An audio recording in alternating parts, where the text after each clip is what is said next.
2016 Audi A3 e-tron Sportback turbocharged 1.4-liter inline-4 hybrid engine.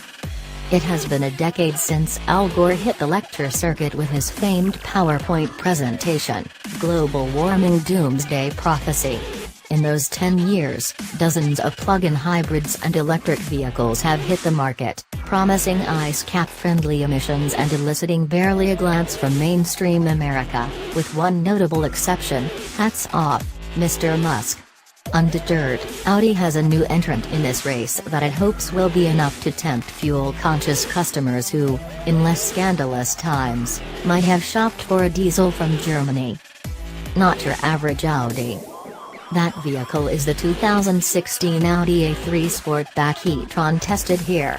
It's among the first in what soon will become a herd of luxury or near-luxury plug-in hybrids. Look for the Mercedes-Benz C350e and the BMW 330e this year, and several new Volvo PHEV models before the end of the decade. Compared with more familiar plug-ins such as the Chevrolet Volt and the Ford C-Max Energi, the Audi feels more upscale. Real leather seating surfaces come standard even on Audi S-Pace premium trim level, and the A3 boasts solid driving dynamics. Nor does the A3 shout its environmentalist credentials. It lacks the cliché blue trim, and its charging plug port is hidden behind the rings on the grille. One easily could mistake the e-tron for a regular A3. But it's quite a bit more than that. For one thing, the e-tron is the only A3 hatchback currently for sale in the United States. More important, there's the hybrid powertrain. An 8.8 kWh battery tucked underneath the rear seats powers a 102 horsepower electric motor that also makes 243 pounds-to-foot of torque. Add the e-tron's 150 horsepower 1.4-liter turbocharged 4-cylinder engine to the mix, and the total system output is 204 horsepower and 258 pounds-to-foot. Choices. The e-tron has 4 driving modes to maximize the efficiency of that powertrain: EV, hybrid, hold, and charge. Thoughtful drivers can switch among them to modulate the e-tron's use of electric power. For example, on a commute that starts with highway miles and ends with city traffic, the driver can choose hold mode to avoid using battery power during highway cruising, where EVs are less efficient. On long road trips, drivers can direct engine power to recharge a depleted battery, offering the opportunity to drive under battery power later without stopping to plug in. In EV mode, the A3 uses only the electric motor, unless the driver demands maximum power by pushing the accelerator past its built-in kickdown switch, at which point the gasoline engine turns on to provide additional thrust.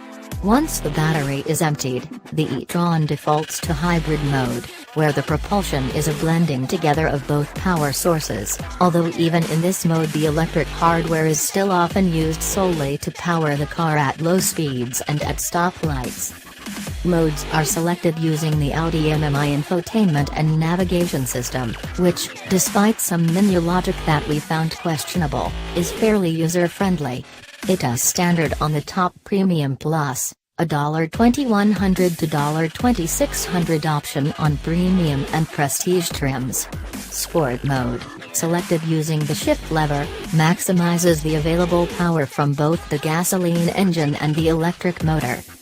But do all of those modes and options translate to savings at the pump?